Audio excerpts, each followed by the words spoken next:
Fatal error. Crowley was an eccentric, and taciturn old fellow, but I liked him. Remarked Fordney. When he was found dead last December, I took a personal interest in the case. Harold Bronson, his last known-caller, had this to say of his visit.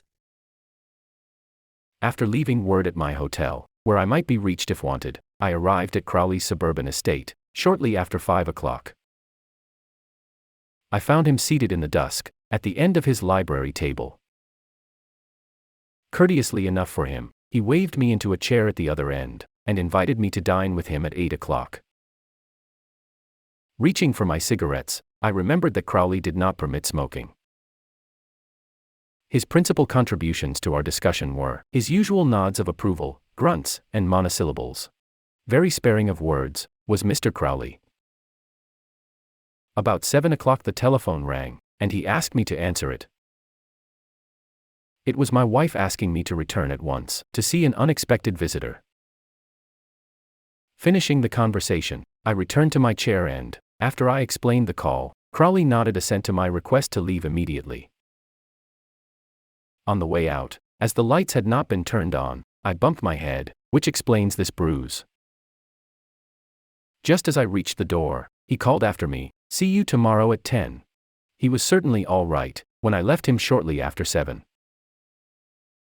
Although Bronson's telephone on Libby was later proved sound, he had hardly finished his story, before I was convinced he was implicated.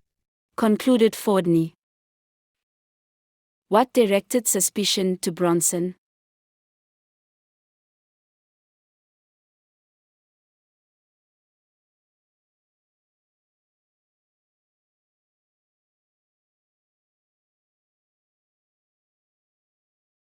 The most obvious reason why suspicion fell on Bronson was the fact that he was the last known visitor to Crowley's home before his death.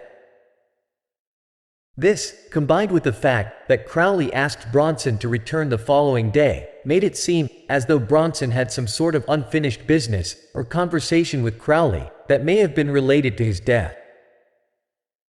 In addition, Bronson's story of bumping his head while leaving Crowley's house in the dark seemed suspicious, as though he was trying to concoct an alibi.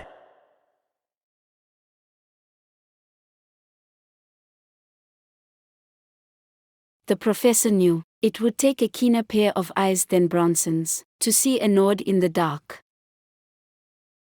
The lights had not been turned on. Remember?